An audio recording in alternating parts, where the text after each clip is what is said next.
shooting on a £20,000 camera from 2005. So I'm not the biggest talking head person. I have my little speaky stick. I also have some notes which are now a little bit irrelevant. I had a quick look through and yeah, a little bit irrelevant. Initially, I was going to do this video as a comparison between my Z7 II and this new camera, but I thought I'd just do a sort of first impression video here. I've actually already shot using this new camera, a couple of shoots, so my opinions have changed slightly. However, the new camera in question, as I say, 2005, about £20,000, adjusting for inflation, that's probably, what, 30,000 now, which is absolutely insane.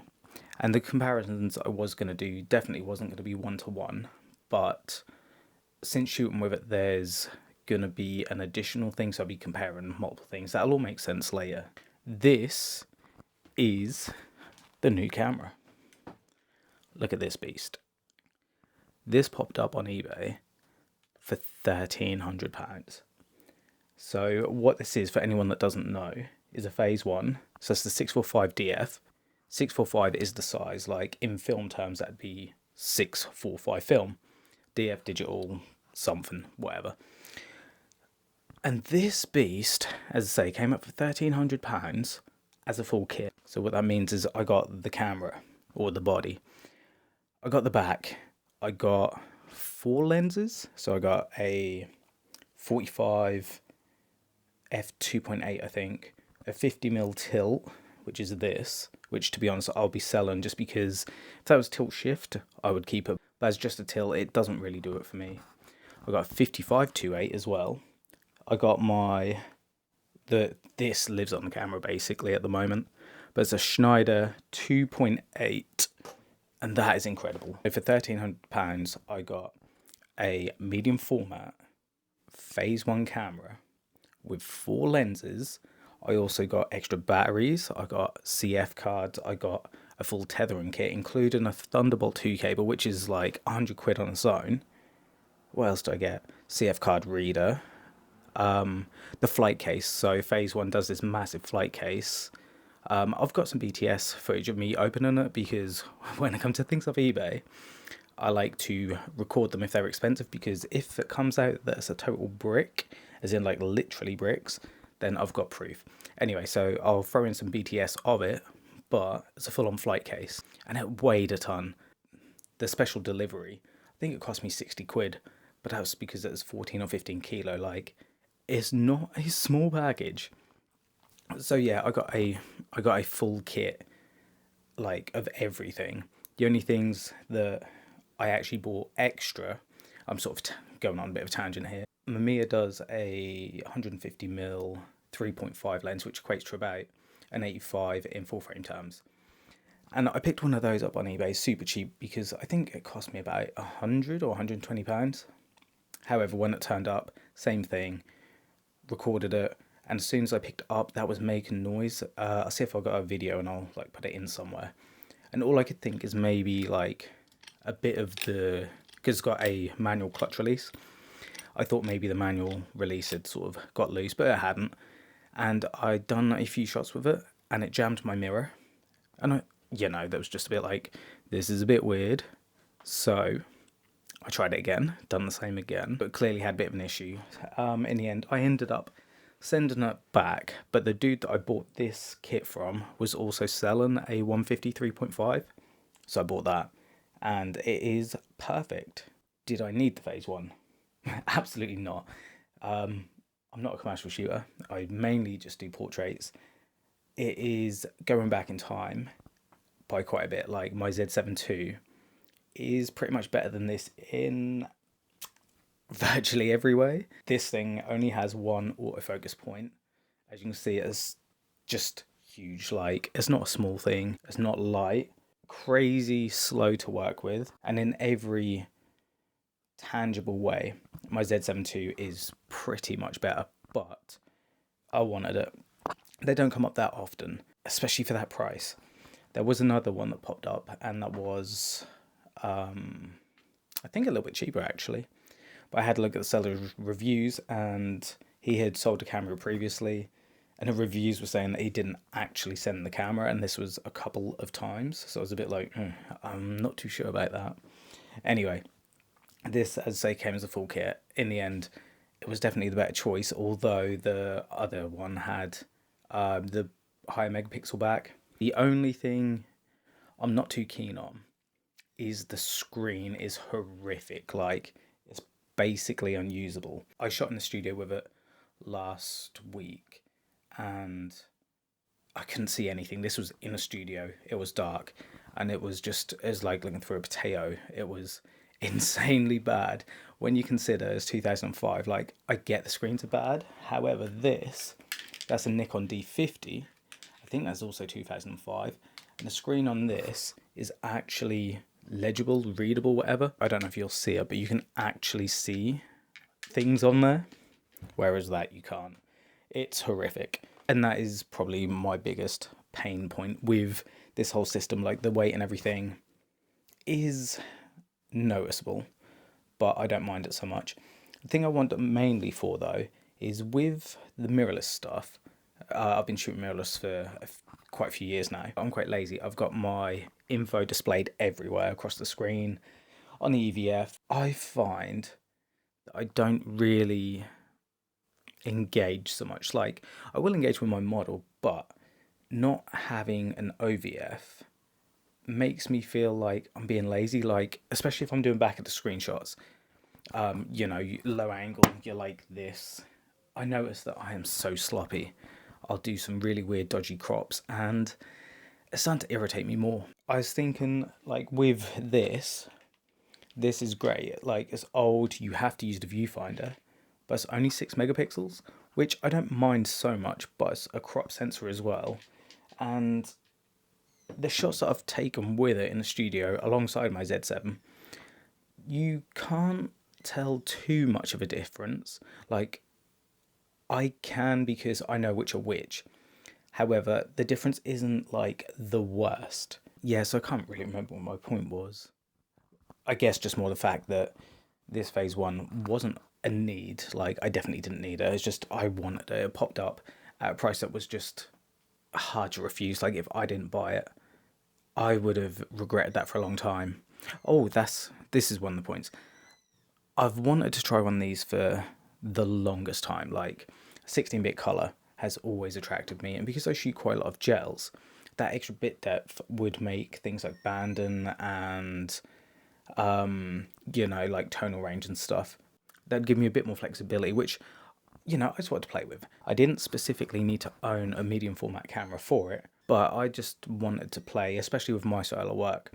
So when I had a quick look online, obviously because this is 2005, 2006, I can't really remember the date, but because it's that old, all the videos on it are obviously of that age. So, they're very dated. Styles have changed very differently since then. And the stuff that I do wasn't being done then. So it's hard to really judge like how that would transfer over, if that makes sense. I can see people doing like studio shots and stuff, but it's not the same. Realistically, all I wanted to do was rent one of these from somewhere, just, have a quick go for a day, and then I could have had some questions answered, like, do I need it, do I want it, all this other stuff.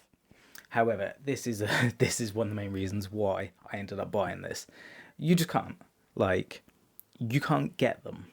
That 645 DF body, maybe you can in rental houses, but chances are that would be the XF body, which is the newer, better version, which, fine. But I don't know if you know this about rental houses, but if you're not like I don't want to say loyal customer, but if you don't use them that much, the deposits you pay are real deposits. For example, that 645 XF body to rent, that might only cost 100 quid a day.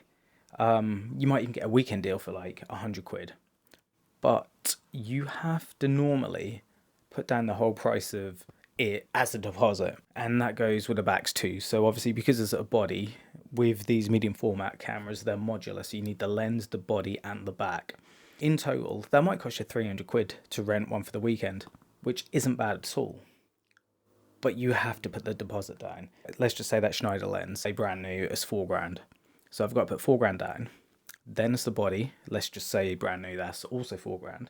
That's another £4,000. I'll go for the cheapest back because they won't be the old backs. Like this back is old, but it won't be these. That'll be their new ones because that's just in rotation at the moment. So let's just say their newest back is £10,000. I'd then have to put that down as well. So just to try the camera, yes, I'll only be paying in total in the end something like maybe £400-500, but I'd have to put down about 18,000 just to try it. So, you know, some places will be a little bit different, and yeah, I wasn't really willing to do that.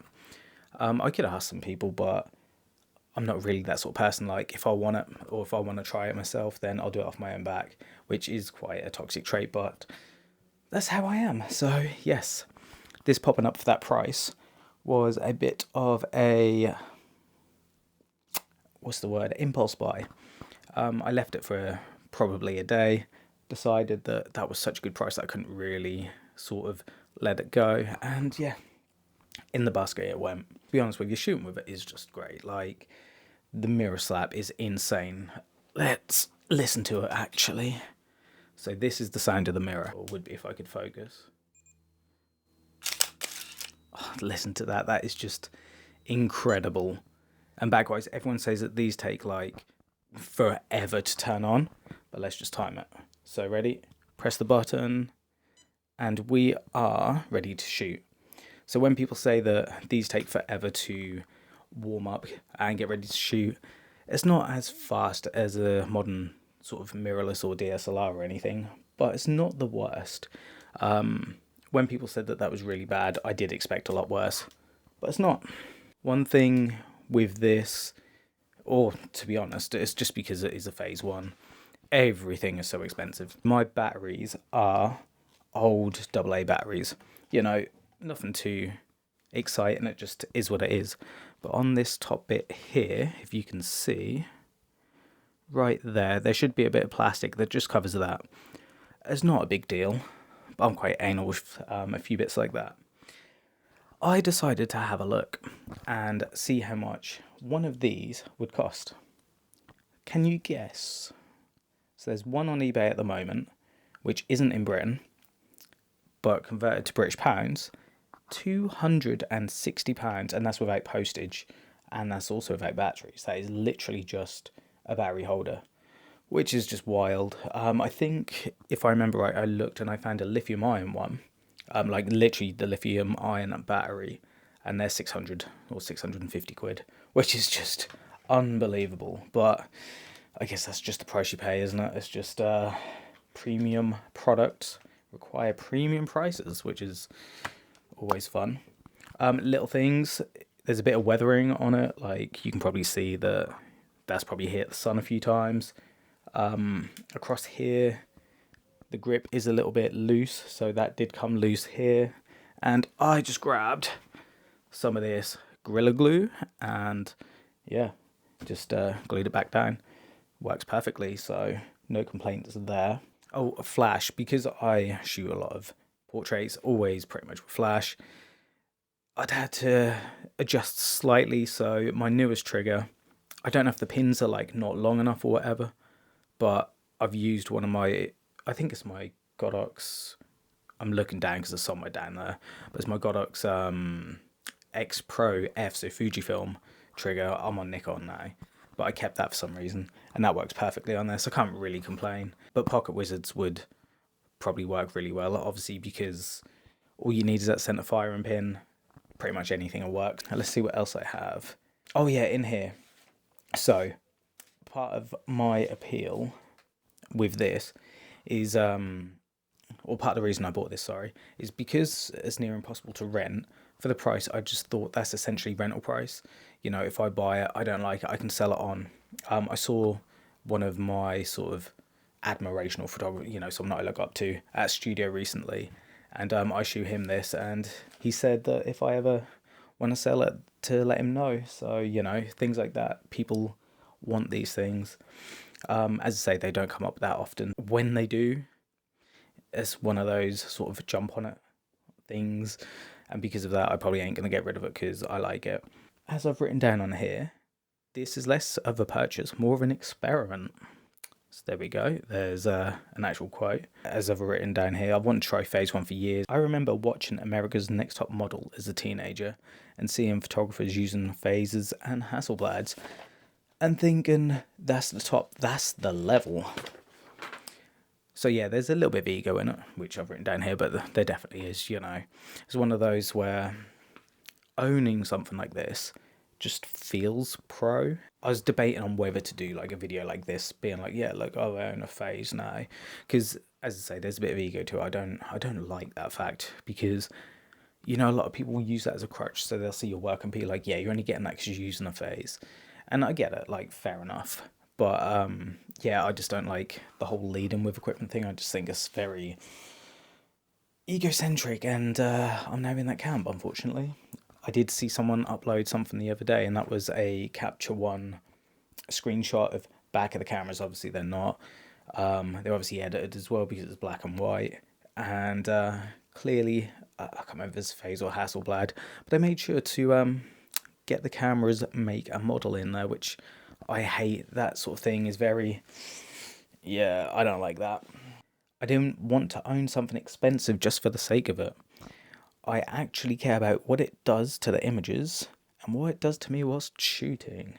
So yeah, what I mean by that is obviously it makes me slow down. I have to look through the viewfinder because I can't shoot fast with it because the autofocus is very slow. It's a case of center point autofocus, so it's focus, recompose. So I have to think a hell of a lot more about what I'm shooting than what I do with the mirrorless stuff, which is good. I do like that. It made me a lot more intentional, which is absolutely awesome. Oh, that's it. So on here I've written that modern cameras are incredible but almost too good. Everything is fast, sharp and efficient. Technically perfect. Near enough. But sometimes it feels soulless. You know, like with my Z7 II, the sensor is great. Like, that sensor is incredible. I've got a Z6 II, which is just sat here. And obviously it's a little bit less megapixel, but the ISO performance on that is just nuts. They're great to shoot with if you need results, but when it comes to life and soul and everything, there's absolutely nothing to them. Like, the sounds, mirror sounds and stuff are just like, yeah, cool. You know, it's like the results are part of it, but the experience with this is just different. So when I was shooting some models with it, they love the fact that it's so big. They love the shutter sound. And, you know, it just creates a whole different experience. I think that's part of it. I mean, we know it's part of it, but, you know, with models and stuff, they're so used to people using cameras. It's just normal. But as soon as you bring something weird and different out, it just becomes exciting. And then also when it comes to things like clients and stuff, I don't really do professional work, but if it came to clients, I bring this out, they instantly are going to be like, what the hell? Like, anyone that I've shown pictures of this to have all been like, TF is that? I'll quickly show you the size comparison between my Z6 and this. I'll leave the lens on just because I'm lazy. I can't be asked to take it off, but look at the size comparison. I did a size comparison. I took a couple of pictures of this and my Z7. I'll put them up as well. So you can see my Z7 with my usual lens. It's actually about the same size, but just look at this. Like, that is insane. If I put that all the way to the back where that would sit level, like, what the actual hell? And you can definitely feel the weight, like, less speaking to the microphone, so you can definitely feel the weight as well. It's fun. So yeah, that's what I wanted it. So yeah, I've written down here, feels soulless. The phase one is the opposite of that. It's slow, heavy, has a central focus point, and you have to actually think before you shoot. Focus and recompose like it's 2005 again, which is literally what I just said. My Z7 II is the camera that lets my brain run around in 10 different directions at once. It's fast, flexible, and easy to use when I want to work quickly. So with this, with the back on this is what we call a P25 back. I can't rely on it. So I can take a picture, but because I can't review it, I then don't know what the images is really going to look like. If I was shooting just studio portraits, then I could use a light meter and everything would be fine. But I don't. I do gels and whatever, and the review process is actually so important. Like, yes, I can play with stuff on the computer after the fact, but I want to get as much as close to as I want it to be in camera as possible. So yeah, it's a bit of a weird one. Like that Z7 II is great. Like I can review stuff and see stuff really well, but with that, I don't have that opportunity. So obviously that's a slight negative on that. It's a little spoiler alert. I had to do something about that, but we'll get to that either later or in another video, because I can imagine this is probably going on. So it might be a second video. So as I put here, the phase 1 camera makes me stop that. It slows me down whether I like it or not, makes me more deliberate, intentional, and less likely just to fire off loads of frames because I can. And that's true, like, that's slow. It's about a second per shot, maybe 2 seconds. You have to wait for the card to write, and yeah, as I say, more intentional. So that's a good thing. Let's throw that away. Oh, and for me, that's not a downside, that's the point. So this is kind of where it goes from equipment to intention. Because I don't need a camera that makes everything easier, sometimes I need one that makes me more focused. As I say, that's the main point. So I could do most of that with this, but this doesn't feel as exciting. So this Nikon D50, it does make me slow down. It makes me more intentional, but it's just not the same. Like if I'm going to be picking up a camera for walking around, just shooting JPEGs, then I will grab that D50 because it's got an old CCD sensor. I don't care about the files. I'm probably not going to edit them if it's just a walk around shoot. On an actual shoot, I'm not really using that because it's the same as my Z6 and Z7. Like, I'll get better shots with the Z6 and 7 than I will on the D50. And it's just easier, and yeah, it's just, there's no point in me taking extra equipment if it's not going to give me anything different. Whereas with this phase, I'm getting 16-bit color, which is what I want. It's medium format, which just sounds cool. It looks cool. I absolutely love shooting it. And as I say, that's the main point. Like, because I love shooting this camera, I want to shoot it more. And that is probably the biggest thing with equipment. Like, yes, everything has a job. One of the reasons why I picked up my Z6 and Z7 II is because initially I wanted all-round performance. Like, I wanted a camera that could do it all. I wanted decent megapixels, decent ISO, decent autofocus, you know, everything. And these cameras are good at everything, but not great at anything, if that makes sense. It's like that Z7 II, the image quality is insane, but again, soulless. And yeah, it's just, I wanted to do everything camera. What's my point? Oh, that's it. I've got it written down here. So some people will love it, others will think it's pointless, maybe even a bit pretentious, which is kind of what I was saying earlier. However, I wanted the color, I wanted to play, and I wanted to be more intentional. So like, if I need accuracy and speed and ISO performance and everything, then I have my Z6 and Z7 to do that. Initially, when I was looking at camera, oh, this is the point I was getting to. I wanted a do everything camera because every now and then I do everything. And what I mean by that is sometimes I'll shoot concerts, which are like maybe once or twice a year at most. So I haven't done one of them in forever. I don't need high ISO performance, but I want it because it's a thing. But I don't need it. So when it comes to things like that, being honest with yourself about the things that you actually need is really important. Wanting a camera for the person that you think you will become isn't really a smart option. So for me, if I wanted the perfect all-round camera that could do pretty much anything, the Z8 would have been the smart choice. I didn't really want to pay Z8 money, so Z7 and Z6 were my two sort of intermediate options. But that's it, like they are just do everything cameras. And that's not a bad thing, but I just wanted something else. I am sort of rambling at the moment. Some people will love it, others will think it's pointless, maybe a bit pretentious, but either way, it's interesting. And I think that's the main part. It interests me. Hopefully that interests other people, because who is making videos like this, like on these sort of cameras? No one, because They are normally commercial work stuff, and those people don't want to do them, which is fine because I'll do it. And at the very least, it gives me a completely different way to shoot and a lot to talk about, which it does. I put what I'm testing here because I'm not testing, obviously. Size and handling, we had a quick look at that. The shutter sound, because yes, it matters more than it should. And I think that's a massive, massive point. With our new mirrorless cameras, we can be silent shutters, and it's so boring. It's so boring. Like when you're on a shoot with a model, having a shutter sound gives them a cue to move, pose, do something different.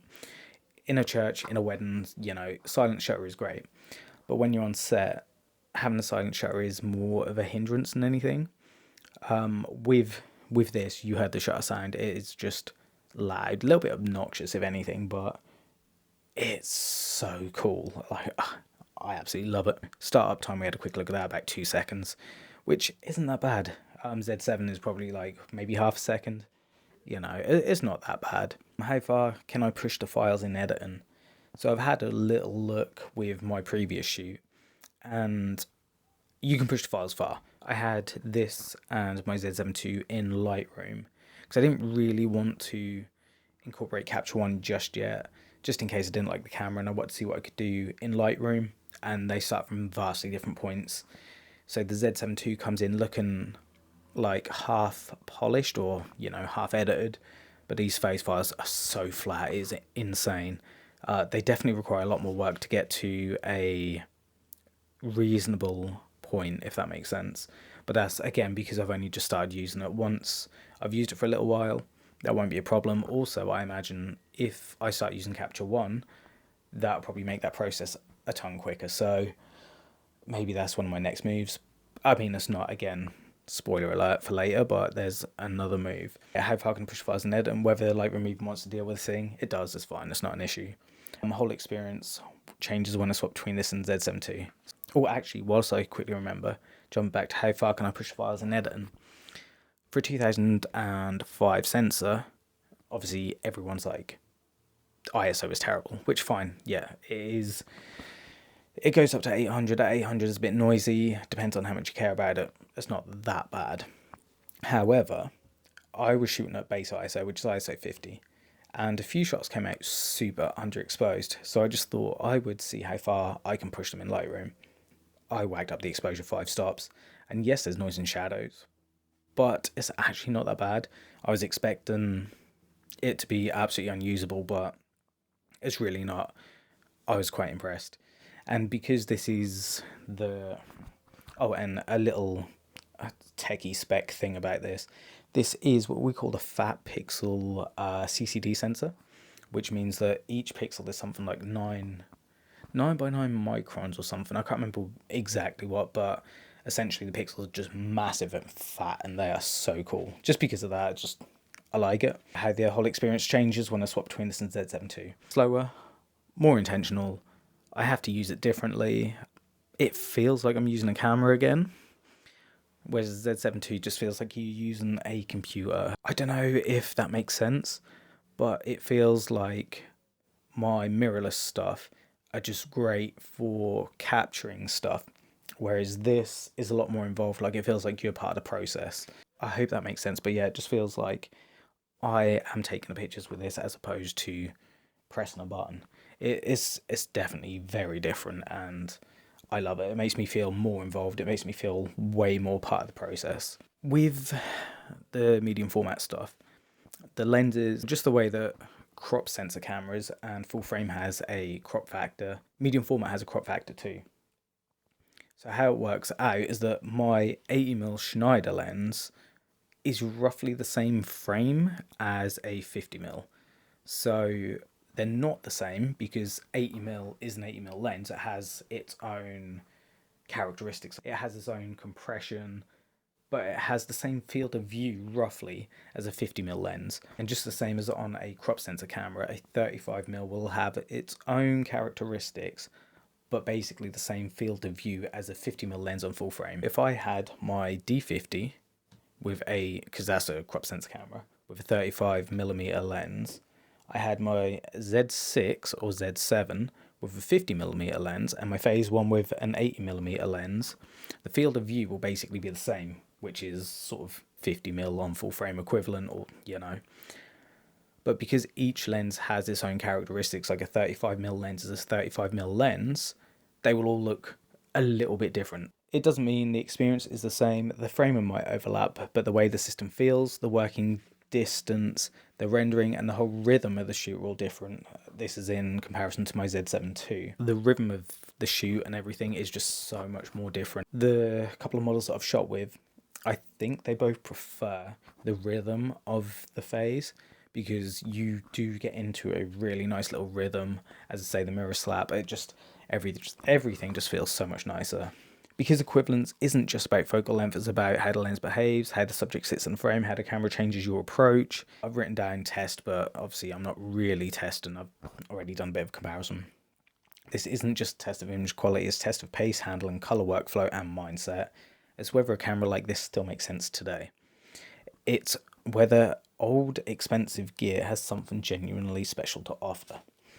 So I think with this is in one of those really weird sort of midpoints. Because it's digital tech, it's ancient. This phase one is inferior in basically every way to my Z7 II, maybe my Z6, but that doesn't mean that it's bad. So the images that came out of this in 2005 were incredible. Time doesn't change that, so the images that will come out of it are still incredible and still going to be incredible.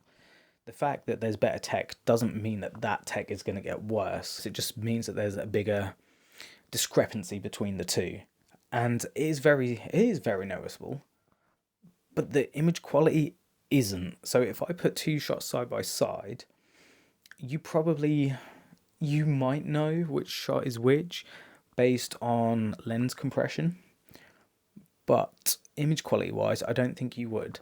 So there's one or two shots that I have in mind, and the Z7 II, in one or two of them, I do prefer, because of, it might have been how I had the light at the time, or it could be that it's because the sun came out, but the files were easier to work with, and in my opinion, they came out better than the phase ones. But then there's some other ones which I shot on the phase, which are just like so much better. It's a bit of a sort of trade-off. Oh, whether a camera like this still makes sense today? No, essentially. that is long and short. If it doesn't make sense today, no. If you want to be slow, then yes, of course it does. But if you want to be swift, work fast and everything, then it doesn't really, like, as I say, the tech is worse in basically every way, which is a bit like, well, why are you, as in me, why did I buy it to shoot? And I want to experiment, didn't I? I've already said that I want to experiment, I want to slow down, I want to do things differently. I think that's a bit of a sort of selling point to me, that is the reason why I done it. If I would have been smart, I could have just bought the Z8 and had a better camera, but I chose not to. Does it make sense?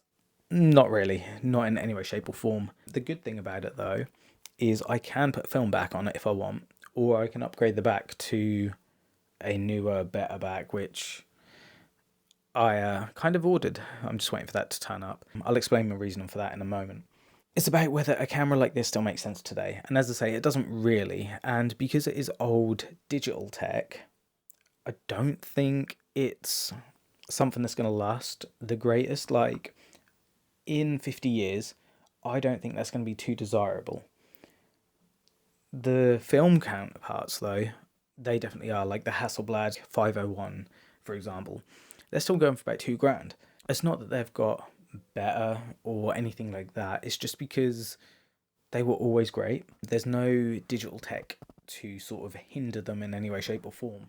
Because they're all film, everything is still as good as what it was, and a lot of people are now realising and experiencing how good that stuff is. Whereas with this phase, it's not in that same sort of level. What I will say though is the back on there, the P25 back, is actually quite desirable because it's the CCD sensor. The CCD sensor is like the first lot of sensors that came out as soon as everything started switching from film to digital. they tried to emulate film so the switch wouldn't be so dramatic. This P25 back is actually made from Kodak. If I remember correctly, Kodak did actually make the first digital cameras, but they held them back because they didn't want to eat into their film production, which is crazy. In hindsight, obviously wild, but Kodak made this back. So as a Kodak made fat pixel CCD back as 22 megapixels as well, which is actually pretty decent. And a lot of people want these to adapt to older film cameras. So like the old Mamiya 645 film camera stuff. A lot of them, you can just throw one of these backs on, same as Hasselblad, you just get an adapter plate, throw it on a Hasselblad. So these are actually quite desirable. And they don't ever come up. I think at the moment there's one on eBay for like £1,400, something like that. They are not cheap, which is wild. It blows my mind that I managed to pick up this whole kit, including the lenses and everything, for 1,300. Well, it's 1,350 because postage, but you know, 1,300 quid, because that back itself is just wild how expensive it is for what it is. Whether I actually enjoy being forced to slow down, yes. My brain is always like 50 miles an hour, like ADHD brain and all that sort of stuff. So being forced to slow down and think and be intentional is just incredible. And like on set, my brain is just even worse. So I'm thinking about so much stuff that having something like this where it makes me go quicker is not a benefit. If anything, it's worse because it just drives me crazier. Whereas if I have to slow down, I can be intentional, then yeah, that's definitely beneficial. Because that's the real question, isn't it? Not is it sharp enough, is it technically better? I mean, technically not better in any way, shape or form, but sharp, it is insane considering, you know, super old. We always think that the new lenses, the sharp lenses, which, you know, they generally are. But I've got some insanely sharp shots off of this, which is my Nikon D50 and a Tamron 10 to 24, 3.5 to 4.5, so literally a budget lens. This whole kit here cost me 56 quid. And yeah, the shots I've got off that are insanely sharp. This is old as F, super clean, 55mm, you know, manual focus only, and that is insanely sharp. Some of the old lenses are the sharpest lenses you'll find, and yeah, sharp enough shouldn't really ever be part of the question. It is a really good selling point. This is how a lot of the companies get us to feel inadequate and needing more equipment, because is sharp enough? Sharp enough? Normally, no, but it definitely is, especially with things like these newer sensors and stuff. I find that my usual kit of my Z7 II and my Tamron, what was it, 35 to 150 to 2.8, that's what I normally use. I'm normally shooting that about f2.8-ish. I don't really go any deeper. Shallower I would, but that changes really quickly, which is quite irritating. But anything over f4, and that gets disgustingly sharp, and I hate it. It just, yeah, I don't like it at all. It is too sharp. So I will always, in post, bring down the clarity and dehaze and muddy it up a little bit. Does it make me shoot better? Or at least differently? That's what I'm trying to find out. And obviously, yes, it does. I've already found that out. It's just crazy. 1 or 2 shoots, and already the question to that is it does very, very differently. So my little closing statement: same photographer, different cameras, different energy. Let's see what happens. Like, yeah, it is wild. 20-odd-year-old tech. Is it still decent?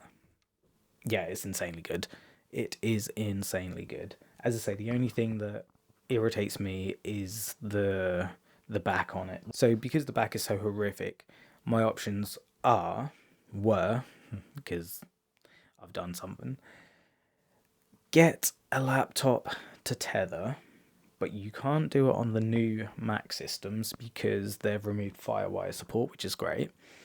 So essentially you need to buy an older Mac, adapt a FireWire 800 cable. So I've already got one. So I've got FireWire 800 Thunderbolt 2, but then I'd need a 2014-ish sort of MacBook Pro, and then get an old version of Capture One, or get an older OS version, get a Thunderbolt 2 to USB 3 cable, and then hope that'll work that way. So, you know, either way, it's more equipment, more all this other stuff, which is a pain. Or, which is also a pain, but more a pain in the wallet, is buy a new back. And as I say, spoiler alert, that's what I ended up doing.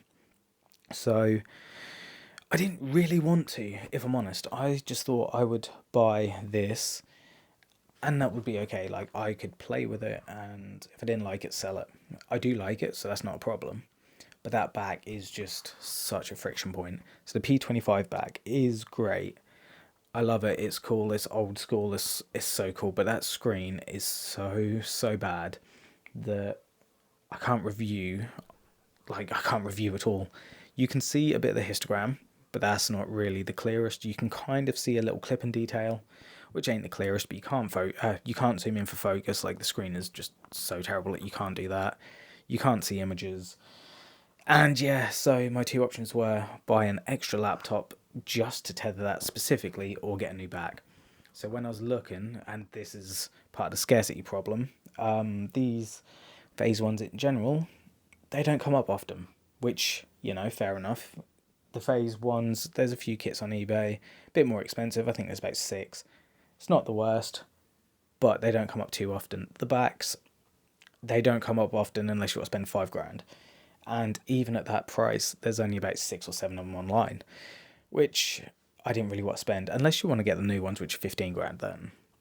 They're a bit more plentifully available, which I did not want to do. This is a roundabout way of saying I ended up looking at an IQ 140 back, which is 10 years-ish newer. I think it's 2012, 2014-ish, something like that.